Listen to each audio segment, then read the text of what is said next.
Bonjour, camarades et citoyens, camarades et citoyens, camarades et citoyennes. Aujourd'hui, nous allons parler propriété privée et marxisme. Propriété privée et communisme. On va être plus généraliste.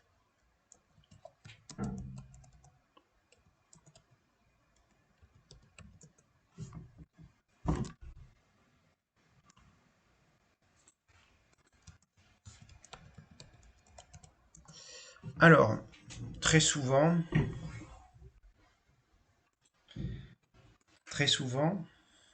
on nous accuse, nous autres communistes, d'être contre la propriété privée.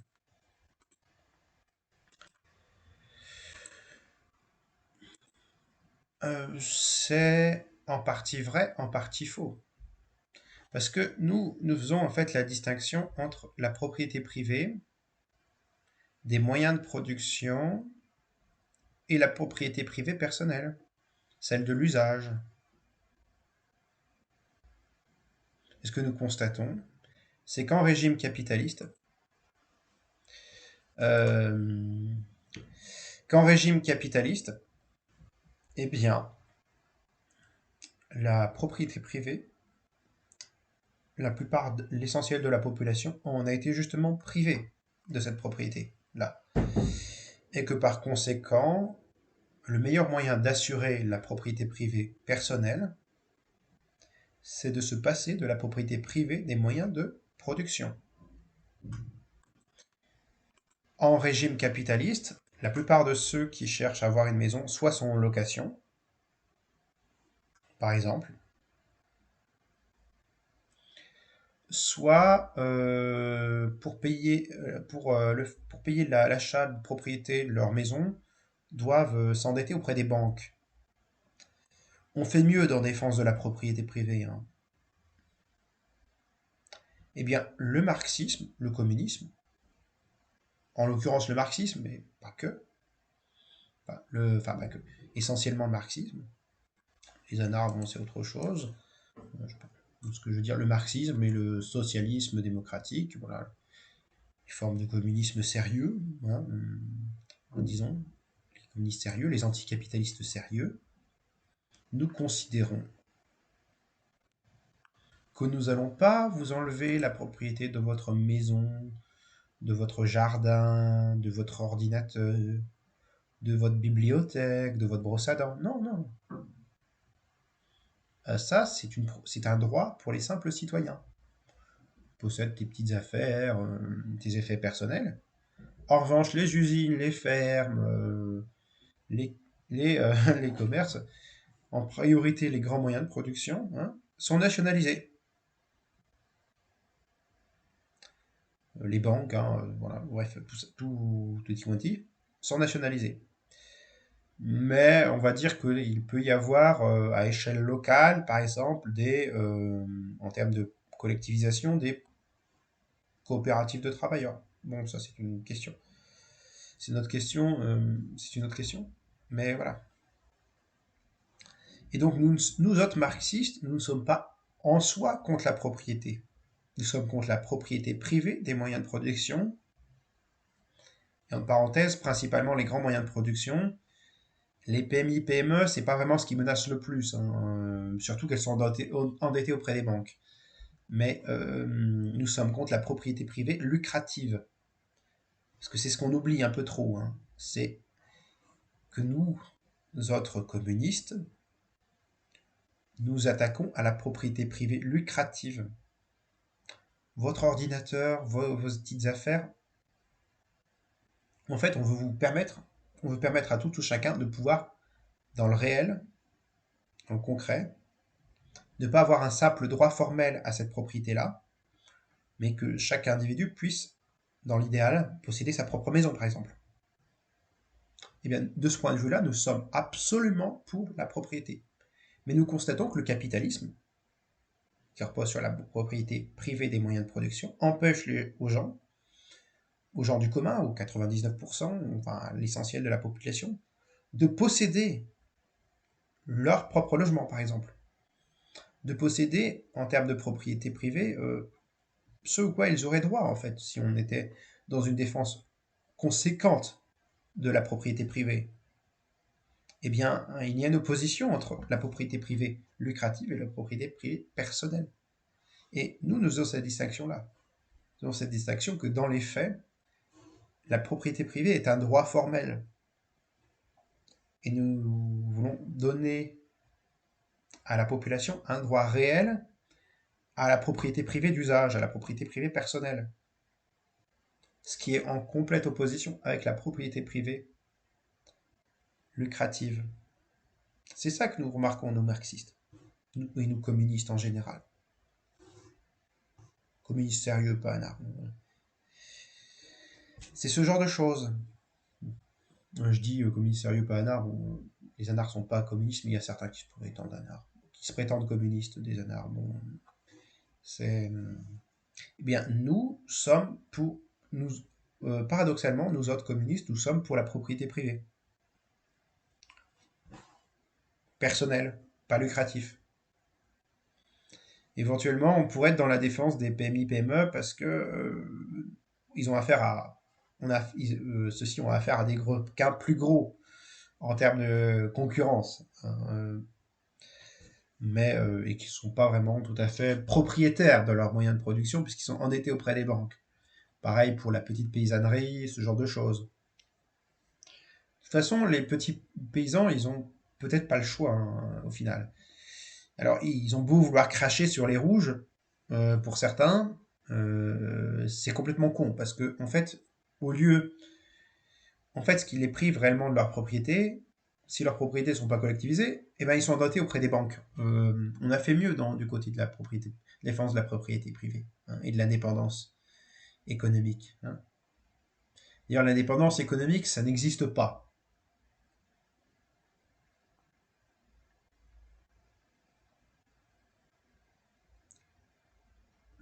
L'indépendance économique, ça n'existe pas.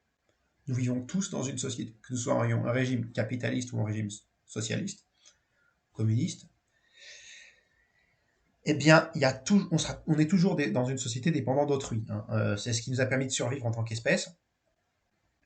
Donc, l'indépendance économique garantie par la propriété privée lucrative, ça c'est une baliverne. Donc on n'y croit pas. On ne défend pas cette propriété privée-là. En revanche, on défend la propriété privée personnelle. Non seulement sur le plan formel, mais sur le plan réel.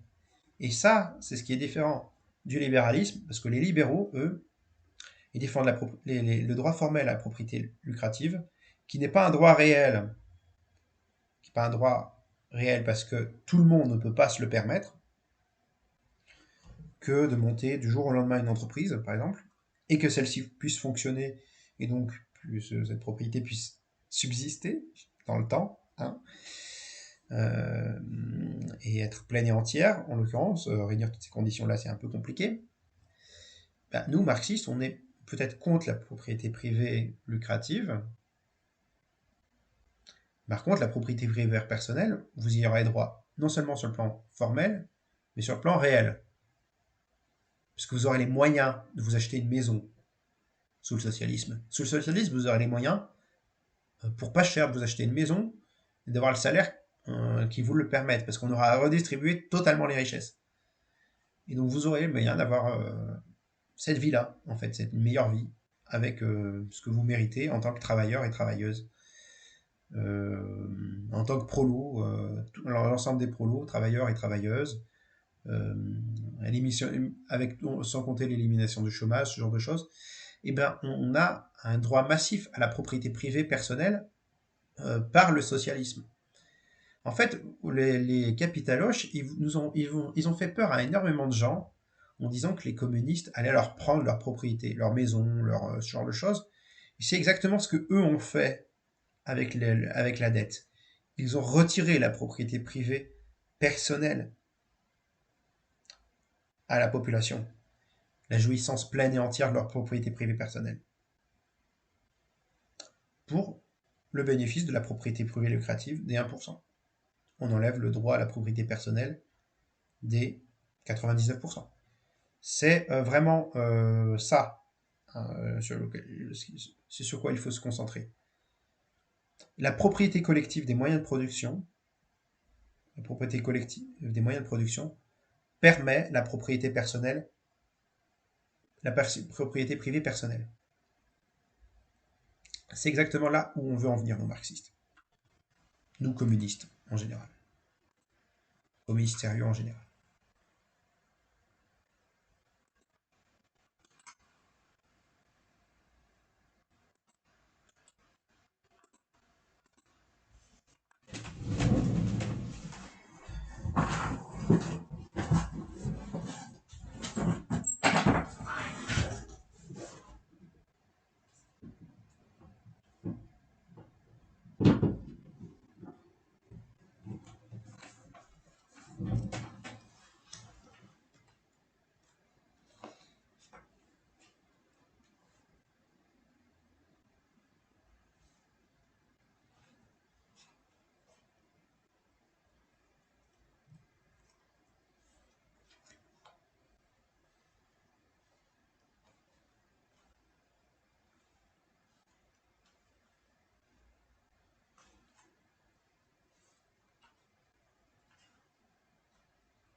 Voilà, j'ai retrouvé ça, camarades et citoyens, la citation que je voulais vous montrer du manifeste du Parti communiste.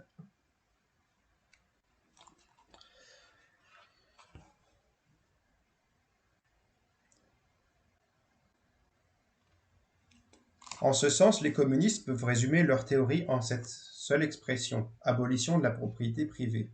On nous a reproché, à nous communistes, de vouloir abolir la propriété personnellement acquise, fruit du travail individuel, la propriété qui, dit-on, constitue le fondement de toute liberté, de toute activité et de toute indépendance personnelle.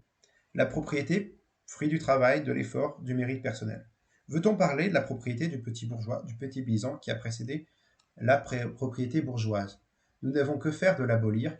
Le développement de l'industrie s'en est chargé et s'en charge encore chaque jour. Ou bien veut-on parler de la propriété privée bourgeoise moderne? Mais pour le travail salarié, le travail du prolétaire crée-t-il pour lui de la propriété? Nullement. Il crée le capital, c'est-à-dire la propriété qui exploite le travail salarié. Il ne peut se développer qu'à la condition de créer encore et encore du travail salarié pour l'exploiter de nouveau. Sous sa forme actuelle, la propriété privée a pour base l'opposition du capital et du travail salarié. Et chers gauchistes, le marxisme parle de propriété de façon beaucoup plus subtile hein, que ce que vous le dites, que ce que vous en dites, chers gauchistes. On parle du fait que nous, marxistes, en fait, paradoxalement, nous ne sommes pas les premiers ennemis de la propriété privée, mais que le capitalisme, par la propriété privée lucrative, est l'ennemi de la propriété privée personnelle et même de la petite propriété lucrative avec la propriété privée bourgeoise moderne. Donc, vous comprenez un peu les trusts, la concurrence, les monopoles privés, ce genre de choses. Ben voilà. On est beaucoup plus subtil sur la question de la propriété privée que on va abolir toute forme de propriété privée. On va abolir la propriété privée lucrative. Et notamment celle des grands moyens de production, puisque les petits moyens de production, en fait, sont quand même un peu liquidés. D'une certaine façon, les petits moyens de production, la propriété privée des petits moyens de production est plus ou moins liquidée par la bourgeoisie, en fait. C'est ce que dit... Je l'ai dit, moi, c'est dit là. La propriété, fruit du travail, de l'effort, du mérite personnel. Veut-on parler de la propriété privée du petit bourgeois, du petit paysan qui a procédé à la propriété bourgeoise? Nous n'avons que faire de l'abolir. Le développement de l'industrie s'en est chargé et s'en charge encore chaque jour. Oui, puisque le capitalisme, dans sa conception de la propriété, est autophage.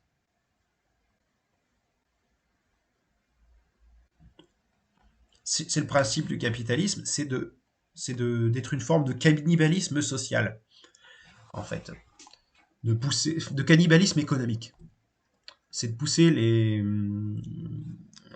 capitalistes à se dévorer entre eux économiquement et les prolos dans le lot, hein. Autant les propriétaires que les travailleurs s'entre-dévorent, hein. C'est un système dans lequel c'est la concurrence, en fait. Voilà.